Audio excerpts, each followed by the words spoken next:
Hey guys, how you going? VaulSC here. I thought it was time for another video this week, and we are going to focus on Imperial Service, the sectorial that I'm probably most known for, that I perhaps have played the most or have succeeded the most with. I have probably gone on record at some point saying that I think that this sectorial, out of all the vanilla factions and sectorials and playable armies, is actually the strongest. It's the top dog, number one in the infiNity world. But I want to step back from that a little bit and qualify that a little bit more before we get into this video and generally discuss each individual profile, what lists you can make with it, and some general tips and ideas about playing Imperial Service. Imperial Service, super popular, just over 2017, had a massive year, and Corvus Belli released a whole lot of really beautiful sculpts for them, so, you know, there's a lot of people playing them at the moment. All right, well, as promised, let's get into a bit of a talk about how powerful Imperial Service actually is. Now, I want to say at this point that my feeling is now not so much that, okay, there's a power ranking of different armies. It is somewhat mission-based, as it should be. I also want to say that I live in New Zealand and in Auckland, and I literally only play a handful of people. There are probably thousands of people that play infiNity around the world, and I only play like 2 or 3 of them on a regular basis. So, I mean, I'm quite limited in that regard. There may be people out there who are amazing at playing some of the factions that I don't think are very powerful, that I'm not really seeing. And anyway, I just want to point out that of all the missions in ITS 9, Imperial Service, I don't think are the best. They're not the top dogs at some of these missions. For example, if we looked at a mission like Capture and Protect, where you have to send a guy over to the thing and pick it up and move it back again, or a mission like Looting and Sabotaging, which is where you have, I think this is the one where you have to go over there and actually punch the objective in close combat. I think that Vanilla Hakislam is actually the best faction in the game if you're playing those missions a lot, because their guys in Matiwa can just jam you as you come towards that objective, and you have to go towards that objective, and they can set up a jamming network there. And unless you've got a Morat or a Krakot Renegade to go over there, and it could be quite difficult sometimes, then they have a massive advantage. It's just not funny. I mean, they really benefit from playing those missions, and I don't actually think that Imperial Services, for all of their advantages, are actually on paper better than Hakislam in those setups.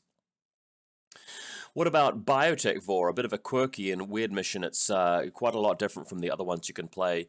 You've got to move your troops out of your deployment zone, or that area on your side of the table. Otherwise, they start having to make BTS saves, which is pretty nasty. Now, I actually think that Tohar are the top faction for this mission, for 2 reasons. Number one, they can easily escape the zones efficiently with their triad groups. You don't have to spend that many orders, and suddenly you've got all of your army outside into the main area. And they have the very cheap TO troops, right, which can actually stay in hidden deployment without taking the BTS saves until you're ready to move them out. So that's one reason. And the second reason is that they can set up an ARO piece watching the entire table much more effectively than other factions can because of symbiomates. So you put your Sukiul with missile launcher just looking at the entire table, if possible, if the terrain's set up that way, and your opponent, even if they've got a really great HMG or something to mow it down, are probably going to have to spend 2 or 3 orders doing that because it's got effectively 2 wounds, it's got the symbiomate, you might not even beat it in the face-to-face roll. So if you're spending several orders to remove it, that's several orders not moving out of your deployment zone, and you're going to be taking the hits. So because Imperial Service can't do anything like that to that extent, I think Tohar are better off here. Also, I think that Deadly Dance in particular is a mission where having a really good quality tag is actually quite important. The factions that have access to a tag that can go into market state probably want to invest in one. I mean, every faction can take what's his face called? Scarface? But he's one of the weakest tags in the game for his points, you know, relatively speaking, right? I mean, if you look at him on paper, sure, there's lots of really nice things you can say about him, but compared to every other tag in the game, he's not really in the top half, is he? He's not wonderful. So, with that in mind, you know, Imperial Service aren't really the best faction for all missions, right? But they're very, very strong. I do want to say, though, highly classified, man, I think Imperial Services are the best in this one because they've got the soft attack, and whenever you have to heal a guy, you just make your Guangxi use Biolocator and then you heal him. So that's a freebie right there. And you do a lot of your attacking with the Sujian, who has NWI, so they're not going to be able to, pick him up from a corpse or something like that with data scan or coup d'etat.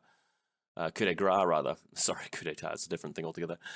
So at least in a couple of little small areas, they have a leg up. But anyway, let's stop talking about the missions. Let's start talking about Imperial Service. As usual, when I do these overviews, I have a little segment called "What Do I Buy?" And that is for people who have the starter set and they're not really sure what stuff to purchase going into it. So before I talk about the profiles, let me just say very briefly what the very obvious and well-reasoned choices are. So first thing I want to do is get not one but 2 boxes of Guangxi, and these guys have been resculpted recently, so if you're watching this video and you haven't started Imperial Service yet, wait for the new box to come out because they're actually really good looking. You want to take 8 Guangxi. That's something this faction can do, and it's something this faction should do. If you don't own the Yuqing Red Veil stuff with the really awesome Ninja Kalaka with the bow, try and get it off a friend or eBay or wherever you can, and if you still can't do that, well, just buy the Ninja pack, because you will be running a Ninja in every single list in every single game. So you need to have a Ninja. It's a must, I'm afraid. You will also want some remotes. As always, there's nothing wrong with getting these guys. They're going to be useful every single game you take them. But more importantly, I like to take this box just because you can take the Rushi. You don't really run the Ludwin as much, but you can always proxy him as something else. The Rushi is really, really important in your list. And probably, if you haven't already got a Xian Warrior, you probably need to get a Xian Warrior. But the thing is, most people that collect Imperial Service have already started out with Yuqing and have the Red Veil stuff, so that has a lot of really useful bits and pieces there. You don't have to get this special weapons box, especially since it's probably going to get resculpted, and there's a bunch of guys you can use in the starter pack.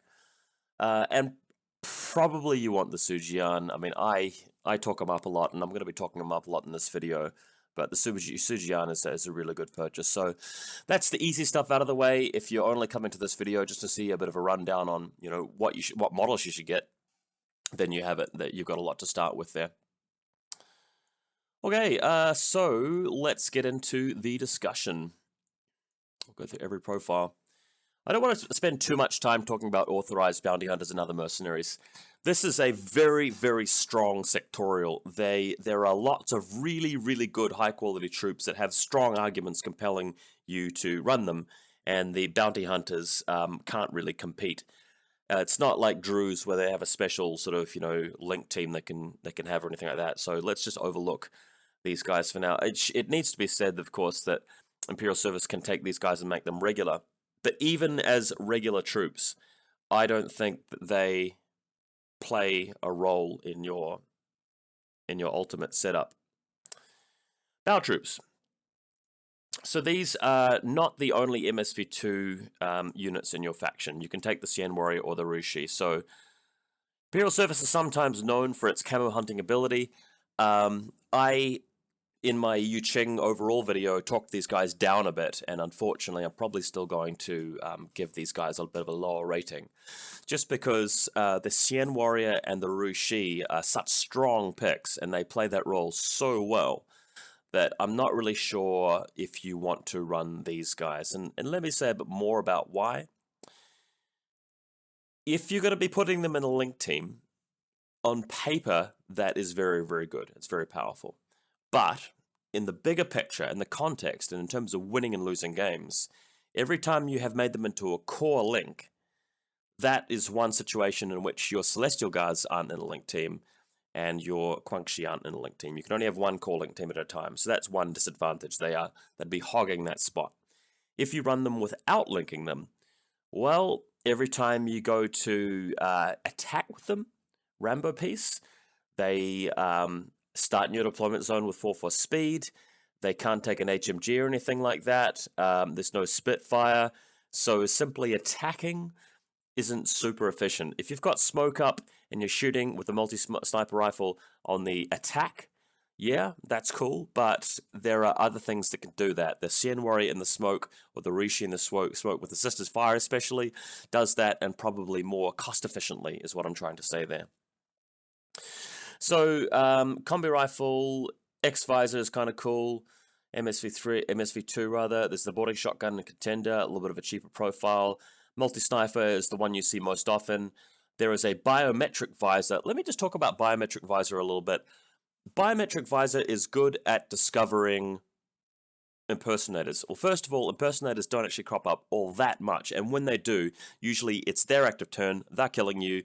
Discovering them isn't really much of a thing. Ooh, excuse me. It will crop up in some very small situational, circumstances, but it's not enough to really, consider taking a unit just because of that. So they can also be used here with a Pheasant. Pheasant's never been one of the better models in the faction, and they can also be a Haris as well. So what would that look like? Multi-sniper perhaps, and maybe the boarding shotgun Biometric Visor. And let's grab a Pheasant. Let's take the Red Fury with Chain of Command. And I guess you have to take the Harris option. Yeah. So, 88 points. You've spent a lot of SWCs here. So you can take a Haris team. This team is kind of cool because you have a specialist in there. So that's not bad. You've got 2 MSV models. The multi-sniper's got an extra burst. The boarding shotgun's got an extra burst. I just find them a little bit unwieldy. The thing about this faction, again, is that you use your Quangshi control device smoke launcher to throw out your smoke, and then you either move your Rushi over there with assisted fire, which is incredibly potent, or the Xian Warrior walks into it, and the Xian Warrior is, Blistical 14 hitting with 4 dice, so he's actually better at shooting than these guys are. So when you could be more efficient and take those models, I feel that that's better than this. And yeah, you got a specialist here, but I mean, you're still using your Ninja and your Sophitect and guys like that for specialist duties. So overall, these guys, they're okay. I mean, people take them, people probably are successful with them. I just think that they're overshadowed by the more powerful options in the Sectorial.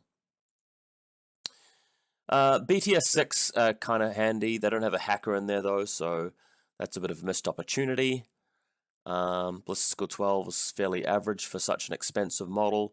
Close combat's not going to come up very much, and physical 10's on the lower side, so yeah. Celestial Guard. So this is the main line trooper of the Sectorial. And by themselves, the only standout thing about them is the Willpower 14. So you don't actually see them too much in vanilla, except for the hacker sometimes, and obviously the Quangshi control device.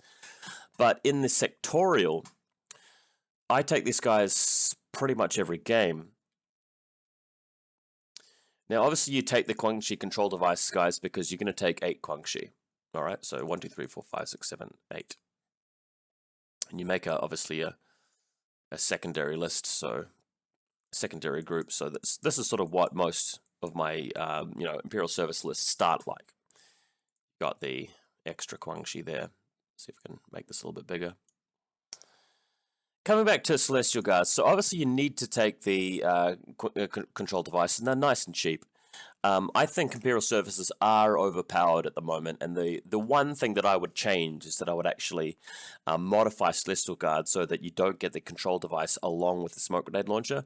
What I would do is I'd remove the smoke grenade launcher, put it on a different profile, make that cost 0.5 SWCs, and then the Quangshi control device by itself costs 0.5 SWCs. I think that would balance the faction quite a lot, and I think that's all you'd have to do.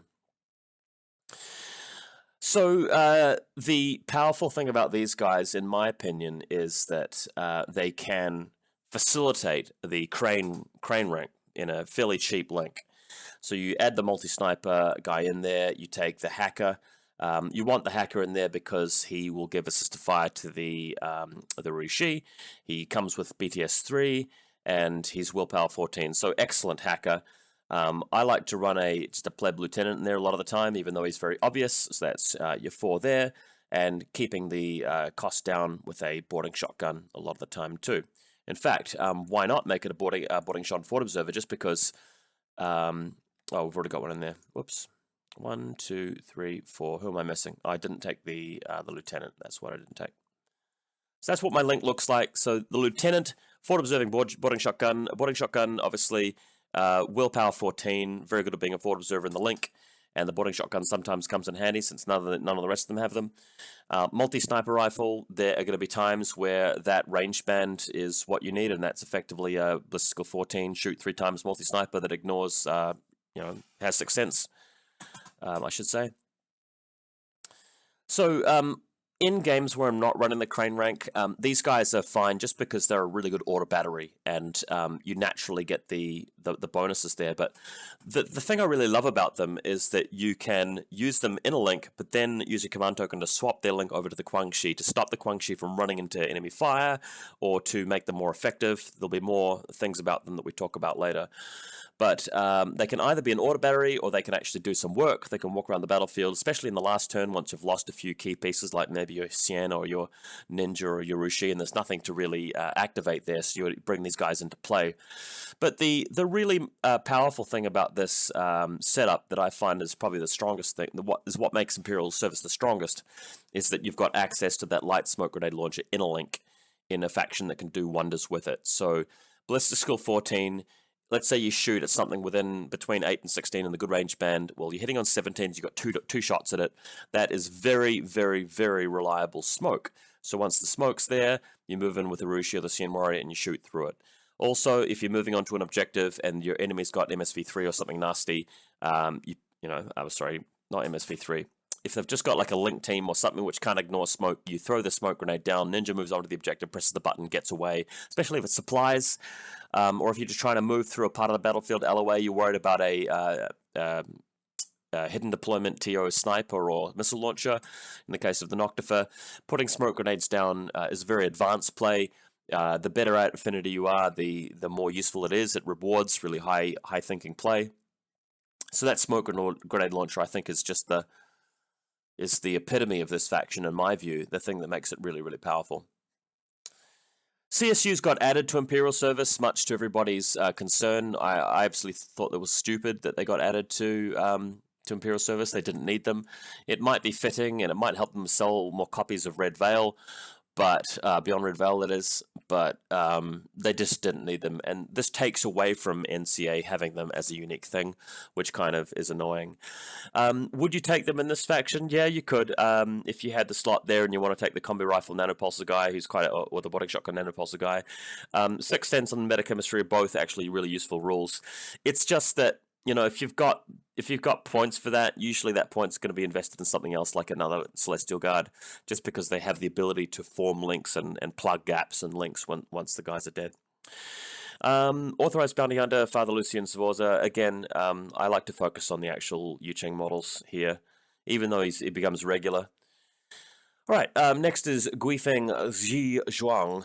Not really sure how to pronounce his name correctly, since I don't really speak Chinese, but we'll have a look at him. He's actually going to be in the Diaphos section. Not really sure where to find that, to be fair. Anyway, we'll just go back to talking about him. So he is a Diapho special character who can basically link up with Celestial Guards. So he counts as a Celestial Guard for fire team composition.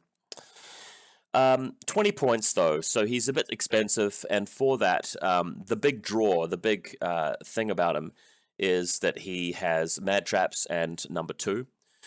So number 2 helps you keep the link team intact if people die, although technically if you're playing correctly and if you've got a good terrain setup, you should be able to sort of wrangle it in your favor that you don't suffer so much from losing link leaders. Mad Traps is very, very useful for protecting your lieutenant from dying. But you can also have access to Mad Traps by taking the Canren, which is usually my preference, just because you can get the Mad Traps further out afield with your forward deployment, and mad traps are more of a defensive tool than an offensive tool. So for that reason, I don't run him personally. I didn't go out and buy him. He's not bad. He's just a little bit expensive. I mean, you get your points worth out of him, but do you want to spend your points on him when there are also other things which are of very high value for their points in this faction? For just the cost of one measly SWC, you can also get a Rouge Sheep for 20 points, and look at the kind of things that can do. We'll talk about that later. So this guy, I rate him as being quite average.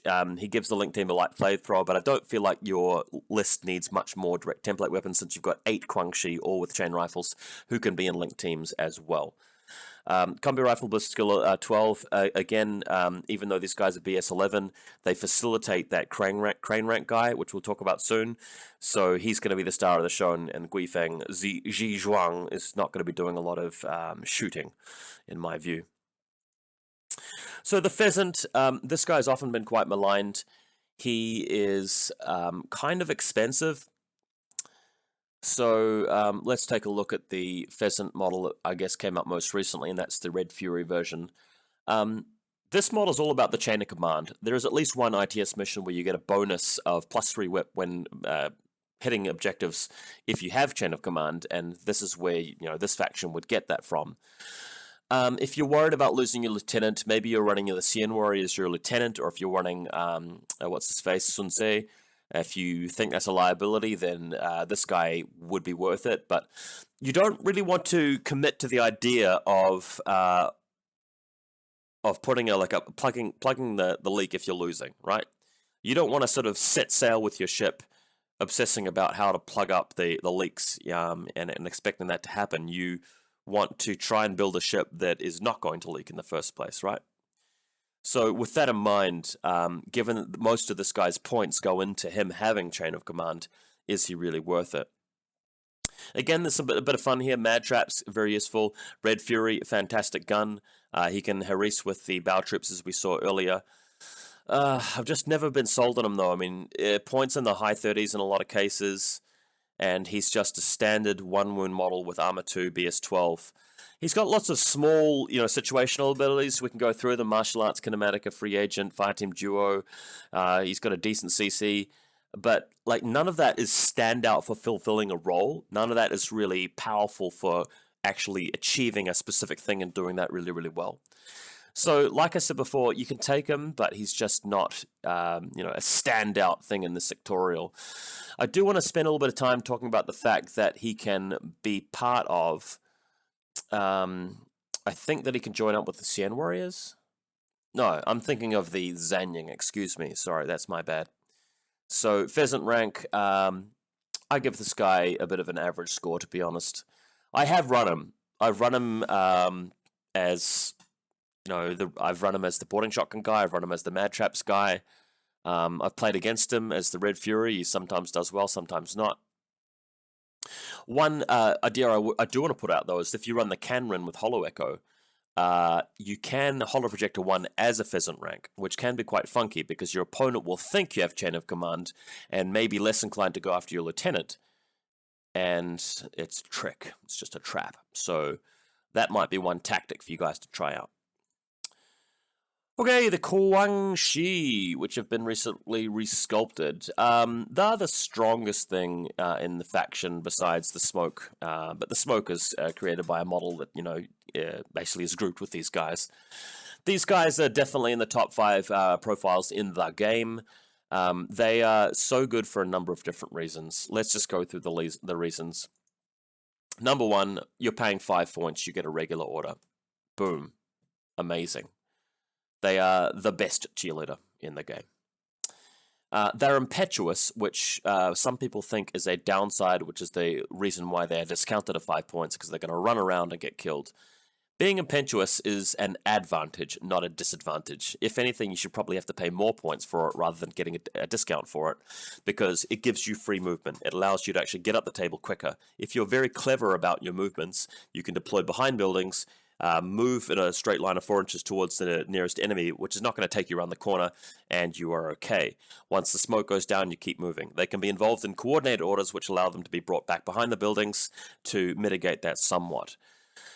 They have Dogged, and oh man, the combination of Dogged and Biolocator means that, and Explode that is, so Biolocator, Dogged, and Explode, they take a hit, they don't blow up, they just dissipate at the end of the turn.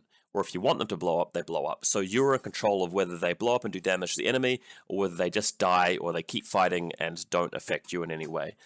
If your classified is Experimental Drug, you can use Biolocator to spend a short skill, just putting them into unconscious state, so job's already done, your Sophitek is right next to them conveniently, tries out the Experimental Drug on your Guangxi, haha, we've got a classified. Easy as that.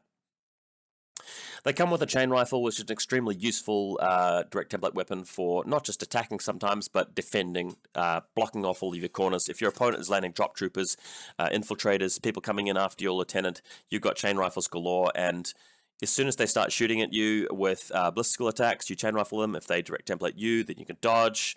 Really useful. They can use their pistols at ballistical 11, which more often than not actually is useful. If you're attacking, your opponent's dodging, will you hit them with the pistol? If they are not dodging, will you get a free hit with a chain rifle? CC-14, they wind up in close combat sometimes. They can blow up in close combat. Obviously, Dogged gives them Valor, so they don't take guts checks.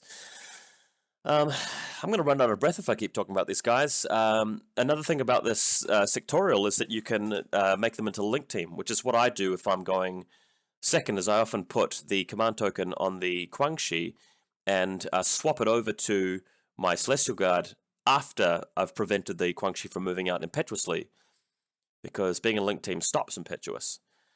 The only disadvantage is that they don't get cover, and that can be a weakness, and that's what makes them poor at face-to-face rolls, especially beyond 8 inches. But at 5 points for cheerleaders, you want to take 8, you should take 8, and I recommend taking 8 of them in every list. The exception is limited insertion, and when you might be running the huge, the Wombing Pain Train, which we'll talk about later, but these guys are nuts. They probably should be nerfed, although I would nerf them not by not nerfing the Guangxi. I just make it more difficult to have so many of them. I would make it more of a sacrifice to have a Celestial Guard Guangxi control device, is what I would do. Major Luna, now technically she has a bit of a role to play here, because you can't take the Guilang Sniper. It's just that, is she worth it at 29 points, 1.5 SWCs? Arguably, you know, there are other, maybe better ARO pieces you can take, but I just want to stop here and say that if you really do want an ARO piece, then yeah, it probably is a good idea to take her. I've never thought much of her, but if you're playing a mission like Nimbus Zone, in fact, they took Nimbus Zone out, didn't they? Scratch that. If you were playing a mission with a saturation zone or that Nimbus or whatever, if there are a lot of like forest in your battlefield, and you like a model that does really well with just a single burst arrow, then she can be pretty good. So sure, I would recommend her in that circumstance. But she's not very good at attacking. She's not a cheerleader, and as an arrow piece, at the end of the day, she's just BS12 with a single dice. Marksmanship LX is not going to come up very much. Yeah, the viral sniper is nice. It's only marginally better than a regular multi-sniper though. We'll skip Miranda Ashcroft. I mean, again, for the reasons I talked about earlier, for those points, there are so many awesome things you get from this faction. Sophiteks are the only Doctor Engineer you can take, which means that you probably should take it, just because classifieds are quite important. The ability to revive models reliably with this unit is not to be overlooked. She's about the only thing that has D charges for the mission that requires that. But as a fighter, I mean, she's solid. She's got NWI, so even with the Combi Rifle, she's getting kills sometimes. And that speed, 6'4" speed with willpower 15, for pressing buttons and objectives, you really should be running the Sophitek. It would be kind of stupid not to take the Sophitek in most of your lists. It's only where you really have to make some severe sacrifices that you drop this, and only on missions where you're not really caring about classifieds, to be honest. Warcore is a Warcore, a good solid 3 points if you're not going to get a helper bot, so always take him if you've got 3 points left. The Zen Jing. So these guys, these guys are have recently got a few sculpts and so forth. They also come with the starter pack with the missile launcher. Now, I've never really loved these guys for the same reason I've never really loved the Pheasant. They are very costly for a BS12 single wound model. So what do they give you for their points? The main reason I would field these guys is so that I can enable the Haris team with the Cien Warrior. So your Cien Warrior's got 2 pals backing him up. He's got a sensor and a specialist coming along with him, for example, and that can be a really good toolbox. It's just that when you're standing in a smoke cloud, which is easily generated by your Celestial Guard, and you're blasting them with Ballistical 14 on 5 dice, that is an absolute wrecking ball. So having these guys enable that is a big deal. Also, I sometimes take the missile launcher with the Wooming Link team, the Pain Train. Just because I love the idea of covering that very, very long range band with that particular guy, and then the Wooming handle everything else. They've got their shotguns, they've got their Panzerfaust, they've got their HMG and multi-rifle and so on. So the missile launcher is probably good in that circumstance. If you just take one of these guys by himself, like the Hacker, for example, or just a sensor or something like that, I just think they're overcosted. Nimbus grenades really are too situational to be useful in terms of breaker combis and boarding shotguns and stuff. Yeah, I mean, those are good. That's good equipment, but you're paying so much for it. You can afford to take, you can take like a couple of Celestial Guards or a couple of remotes. You can take ninjas and stuff like that. These guys really, again, in my view, best off in the smaller link teams, the Haris team or the Wooming. Sun Tzu. So in my previous video for Yu Ching overall, I kind of dissed this guy. I kind of said that I wouldn't really take him, and I still feel the same way.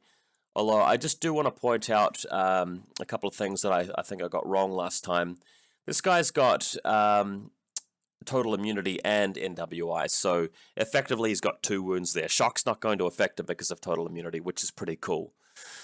Strategos level 3 and Whip 17 is pretty powerful, but again, he's just a super amount of points. We're soon going to be comparing him with the Sujian, so is he just going to be providing arrows all game, in which case, sure, he does them pretty well, but you're letting your opponent bring the fight to you. Okay, so he doesn't have MSV2. He's going to be vulnerable against smoke. He's also going to be vulnerable against albedo because he's got some kind of MSV, multispectral visor. Yeah, I mean, if he's going to be your lieutenant and an aero piece, well, as soon as you get unlucky against some sort of high burst weapon, imagine you get shot by an HRMC or something like that. Well, you're kind of a goner, aren't you? Which is not great if you're the lieutenant. So I don't want to spend too much time talking about him, just because I don't want to get too controversial here. I just don't particularly love him. The Cien Warrior, though, this guy is a bit of a staple. I mean, you see him in Yu Ching all the time. Let's go to the basic starter pack for that. So this guy is MSV2, and he's your point man, really, when it comes to being a Rambo. He can be a lieutenant. If you really want him to be a lieutenant, then either play careful with him or you take the Pheasant rank. He's got this beautiful multi-rifle sculpt as well. I don't take him every game, but when I do take him, I usually get a lot of mileage out of him. It's just he's like the Aquila Guard in Pano, except better because of the fact that you can get smoked down so easily, cheaply, and reliably. So if you're running this guy, there are a few profiles you'd consider. Probably the most popular one is the basic HMG non-lieutenant nanopulsar. The fact that he's got a direct template weapon makes him even better than the Aquila Guard as well. So again, I mean, if you have to aero with this guy, you have to aero with him, but mostly you'll be in total cover. Then when it's your active turn, you'll be walking out, finding those angles, just blasting them with your HMG. You might not even need smoke half the time. And when they're coming after him to get him and attack him, Armor 4 BTS 6, 2 wounds, he's got the nanopulse to help defend him, and he's actually kind of useful in close combat with CC19 and MA1. MA1, again, we're comparing him to the Aquila Guard. This is no comparison. I mean, this guy doesn't have to take guts checks. He's got stealth, which helps him to avoid being hacked. So very, very powerful. Sometimes you might take the multi-rifle guy. I remember playing Transmission Matrix once, and I deliberately took the Tinbot guy just because Deflector level 2 with Fairy Dust or something like that just makes this guy a real beast when it comes to striding through hacking attacks.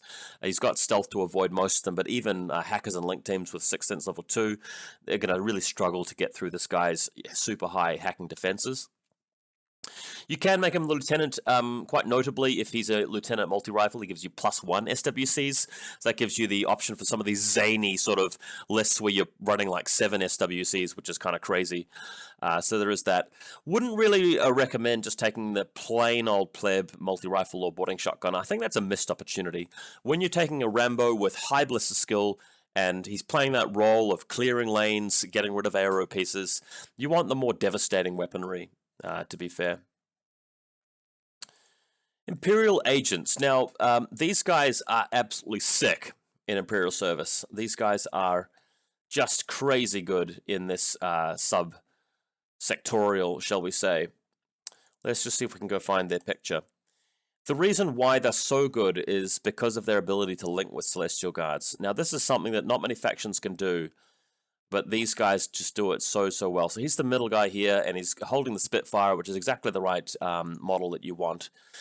So at face value, he's a bit like these boring old Brigada type wooming sort of units, where it's sort of like, okay, we've got BS-13 and a little bit of armor and wounds 2, and that's about it. But this guy, being in a link team, allows you to still have a 20-order list. So you've got an extremely versatile and efficient list, but still with the oomph and the might of an absolute wrecking ball heavy infantry trooper. So you're talking about a BS-16 guy who's rolling 5 dice, fishing for the crit. If he's shooting it beyond 24 inches, he's got an X visor, so that's effectively 13s on 5 dice, between 24 and 32. If he is shooting it between 8 and 24 inches with a Spitfire, well, it's basically 16s on 5 dice most of the time, unless they've got some sort of camo or ODD or something like that, mimetism. So that is incredibly powerful. He comes with a couple of nanopulses, so if he does want to hit them with 3 nanopulses in the link team in your turn, you can do that if you really want to. And to top it all off, he's got amazing CC ability. One thing you can do is put the link leader onto your Quangshi control device, move out, fire the smoke grenade template. The smoke grenade template lands next to their tag, which is behind, total cover. Then you walk the entire link team over there. Then everybody shunts into close combat. The crane rank hits whatever you're trying to hit with, martial arts level 3 and a whole bunch of extra bursts for all of the other guys that he's with. Nothing will survive that. Trust me. Nothing will survive that. So he's an absolute killer. He's just an absolute beast. Some people make the argument that you could take the multi-rifle because you've got sensor and you could use triangulator fire and stuff like that. I like it. I think it's cool. Multi-rifle really useful for the ammunition types. But the Spitfire is really where it's at for the range band and the burst and the absolute, absolute overdoing it in that role department where it doesn't matter what you're up against, link teams, TR bots, you name it. This guy's probably going to beat them down with sheer superiority numbers. So, very strong dude. Wouldn't make him the lieutenant, though, unless you're running the Pheasant, and I don't really like running the Pheasant, so quite easy to make him, make somebody else the lieutenant.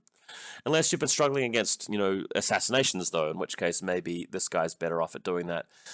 I can't imagine people using an impersonator to very easily get rid of this guy, because in the link team, he's got 6th Sense level 2, and then he's got CC 22 and MA 3, so it's quite hard for like a Specular Killer or a Fide to get rid of him that way. That's cool. The other Sun Tze.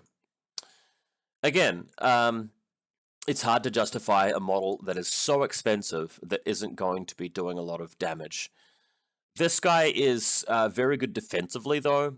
If you go straight for the super body guy with at 65 points, mind you, Flash Pulse at Whip 17 is pretty brutal. That can be very powerful.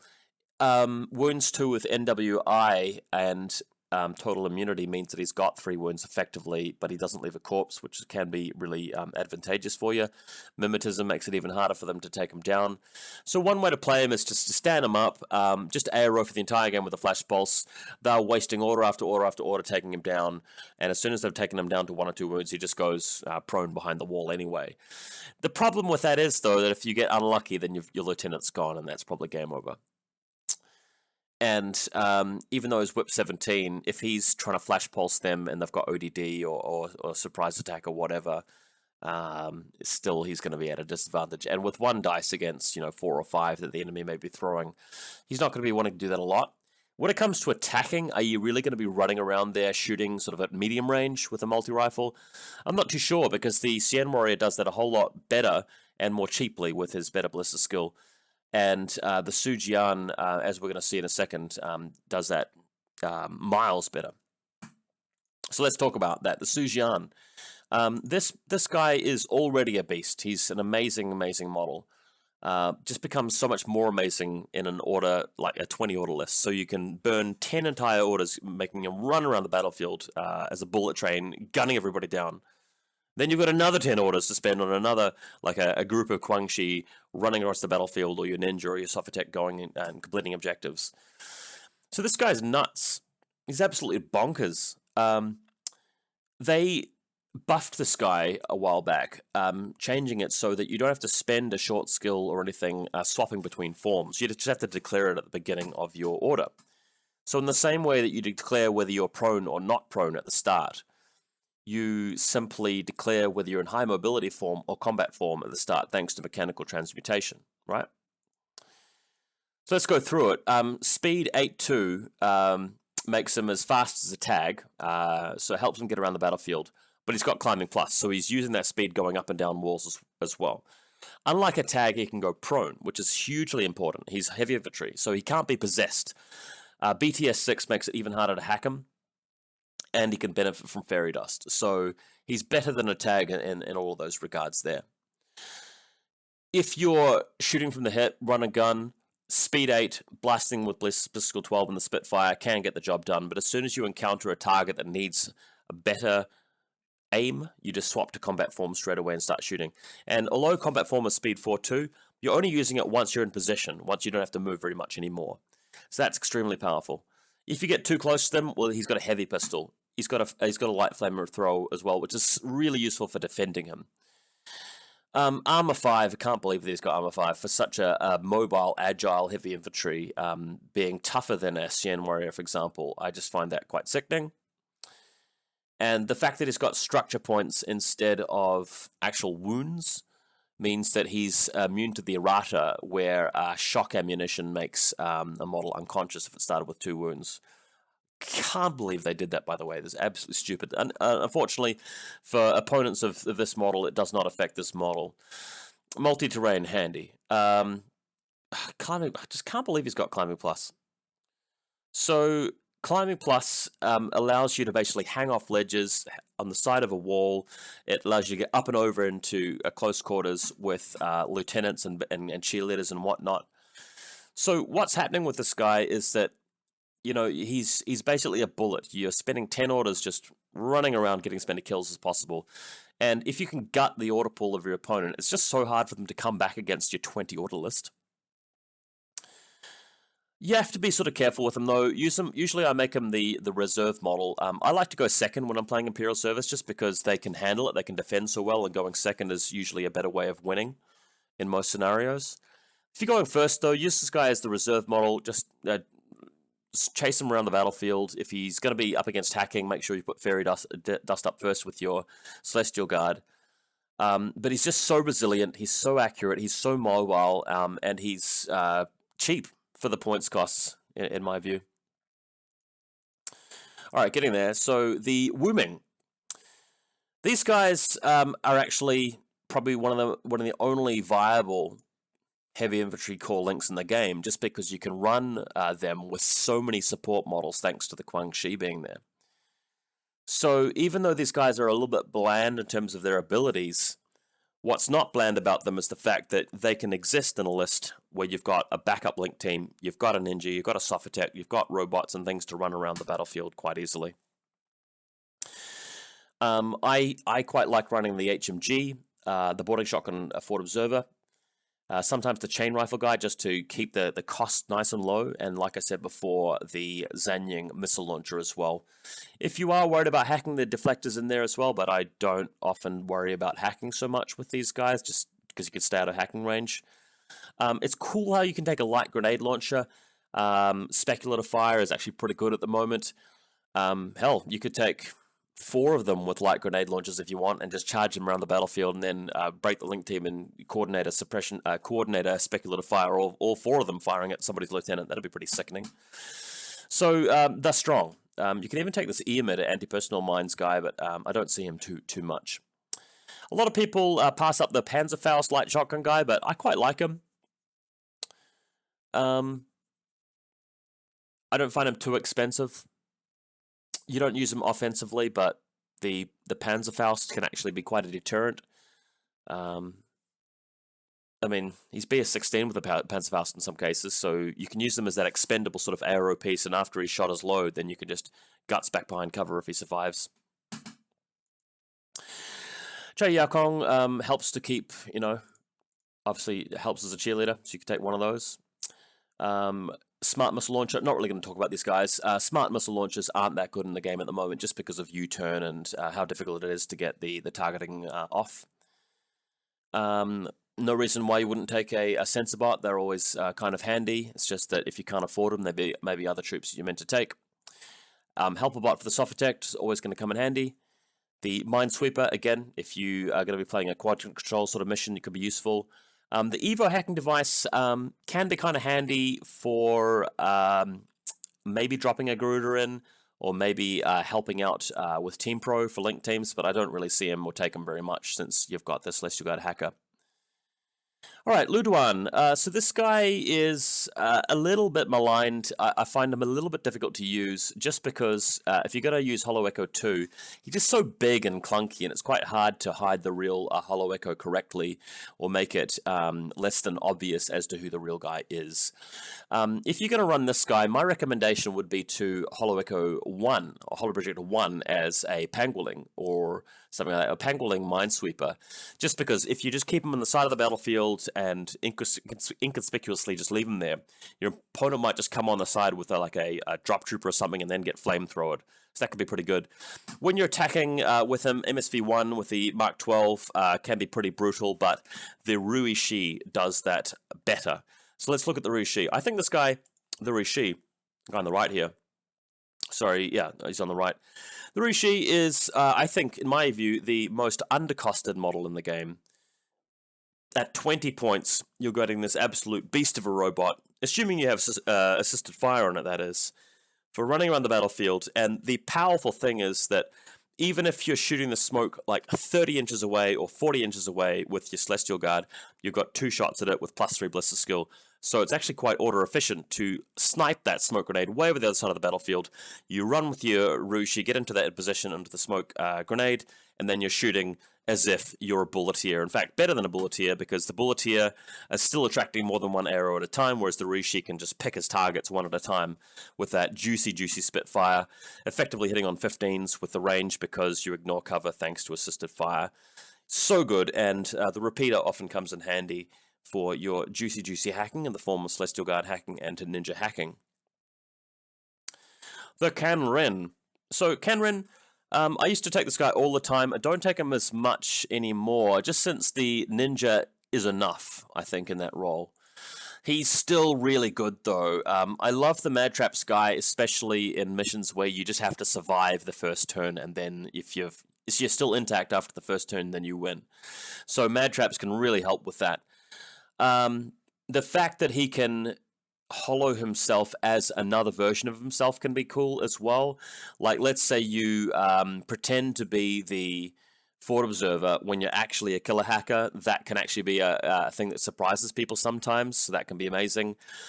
He's not brilliant in close combat, although that can come up sometimes, and you can even use Hollow Echo, I think, to get surprise attack, so that's kind of awesome as well.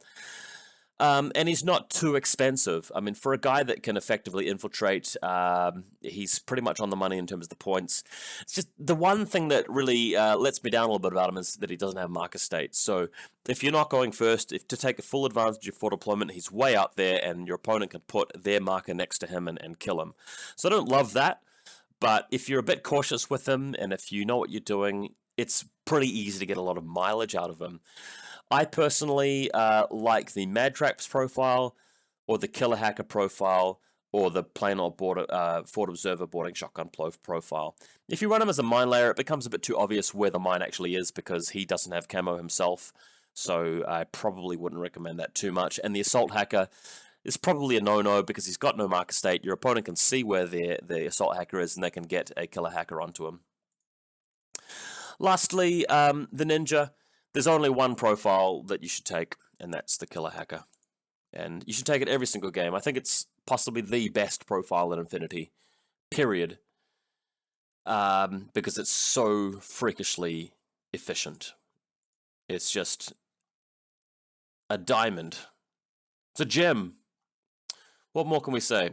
I'm looking for the actual Red Veil packs. The Red Veil pack has the beautiful Ninja exclusive miniature, so if you're lucky enough to own that model, then obviously you're set.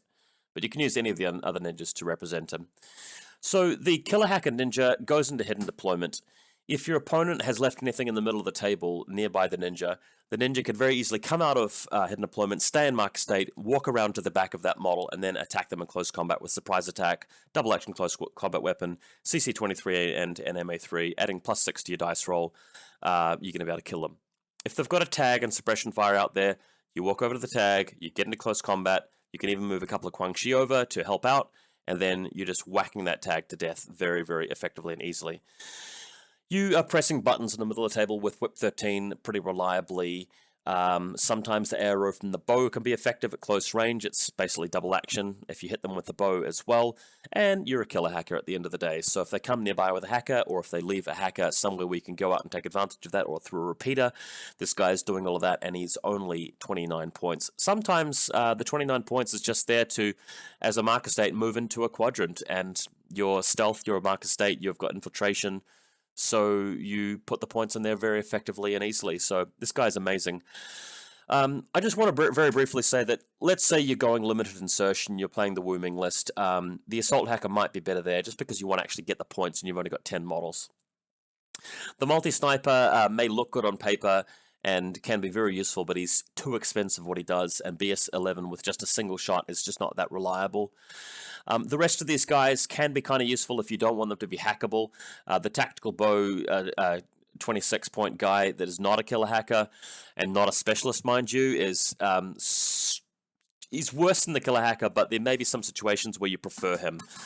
In vanilla Yuching or JSA, you might take several ninjas, and not all of them might be the Killer Hacker, by the way. Taking the cheapest Combi Rifle guy you can as well could be useful, because you're out there, you got Tio Camo and the Combi Rifle, but really, that's going to be a plan when you could just fire the smoke grenade over there and move the Rushi into the smoke and be way more effective at shooting? I think not. So that's Imperial Service, guys. Very strong Sectorial. Again, smoke grenade launching link teams. Very effective. Quang Shi that can be linkable, that are extremely powerful as on their own, and they enable 20 order lists. The Crane Rank guy in the link team, an absolute brutal wrecking ball. The Sen Warrior, just a really versatile, powerful Rambo, capable of so much damage and so much superiority. The Ninja Killer Hacker being in your list, period. The Sophitek being such a reliable engineer and doctor and so speedy. So in terms of their raw strength, their raw capability, this is a top dog Sectorial, if not the best Sectorial in the game. I just want to very briefly touch on some of the lists that I run. So probably my favorite list of all time is the one that has the Crane Rank Spitfire in it. So he's up here in the link team here. I don't have a Sujan in this particular list. Instead, I just basically have some of the bots. I chuck the Ruishi in there in the second list. That gives me so many more points, God. Okay. Let's just drop these two guys here. So we can afford a Sophitek. Let's chuck the Canren as well. In fact, why not make it the oh, we can't afford the Mad Traps guy. Actually, we can afford the Mad Traps guy, so that's even better. And we're on 19 orders already. So you've got the crane. I haven't really built this list in a lot of detail. I'm just sort of giving you guys the gist of it, to be honest. See if we can zoom in a bit more.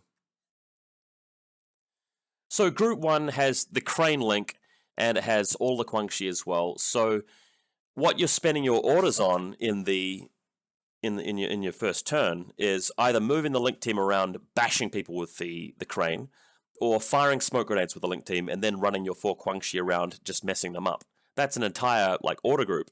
Then your second group can be used moving the Kanren or the ninja around, pressing buttons. Or maybe in your first group, you've just dropped the link team and you've got the link team on the Guangxi, so you're doing a 10 order wrecking ball with the Guangxi. Hang on a second, I think I've forgotten to talk about the Garuda and the Dakini. Sorry guys, let's just backtrack a second. So this is Sectorial, which can take some left, guys. I will very briefly talk about it. The Dakini TAC bot is very good. You can put assisted fire onto your HMG or whatnot, and he can be a paramedic, and he's very fast. So that is actually quite powerful, in the same way that you can put a assisted fire on a Q drone or a TR bot. I personally like the Rushi in that role a little bit better, but having said that, the HMG Dakini TAC bot is gold. I run him in a left all the time, so definitely worth doing that. The only downside is that you're probably going to be doing that with your Sien Warrior or the Rushi anyway, in which case it may not be that great to double up. The Garuda is the only way to get drop troopers into this list, and to be honest, if you're going all out aggression, if you're running the 20 order list with one list with the Sujian, one list with the one group with the Garuda, that can be really brutal as well. In fact, just to see what that looks like, what if we put the Spitfire guy in the list? Take out the crane rank guy and put in a Sujian instead with the Spitfire, of course. So we've got way too many SWCs here. So we'll take out the sniper because I don't really feel like we'll need one. Maybe I could put just another pleb decoy lieutenant in there just to balance that out a little bit. And I think we've even got enough space for a flashball spot. So I've gone 1 point overboard. I'm pretty sure we can shave off a point somewhere. Yeah, we could, actually. We could turn the pleb Celestial Guard into just a boarding shotgun guy for 12. And then we're exactly on the money. All right, so with this list, what's happening here is that you've got 20 orders. And if you're going first, your opponent might spend a command token to produce one group by 2. So you've got 18 orders, cool. But you've got 2 Rambos, and each of those Rambos is basically going balls to the wall, killing your opponent. So you set up the Sujian, runs down the flank, comes around a corner, uses his flamethrower or his pistol or his Spitfire, chips away at the enemies and clears them out a little bit, and you've spent maybe 8 orders or 10 orders just killing things there. So you've eroded that flank. Then you've got another 10 orders. The Garuda appears on the table side next to where he was, possibly with assisted fire if you got the flash pulse up bot moving up a little bit.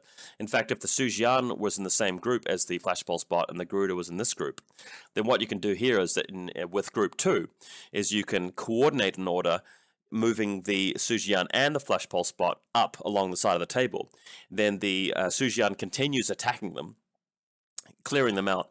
Then you bring the Garuda on next to the Chai Yangkong, use your hacker to put assisted fire into the Garuda, and you keep going. So you're spending close to 18 orders just pummeling them into the dirt, just brutalizing them. So that is just one thing I find nasty about Imperial Service, that they can do that. So that's extremely powerful. Whew, I feel a bit tired from talking. Those are a couple of examples of my really powerful lists. If you want to see more Imperial Service, especially with my Yu Ching, do have a search through some of my other videos on my YouTube channel, because I have played Imperial Service in some tournaments. I've played a few games with Wu Ming especially, so check them out. But anyway, guys, plenty of really awesome looking models for the Sectorial. They're very powerful and brutal Sectorial. So if you like the look of it, go for it. I think I better call it a day for now, but thanks for watching as always.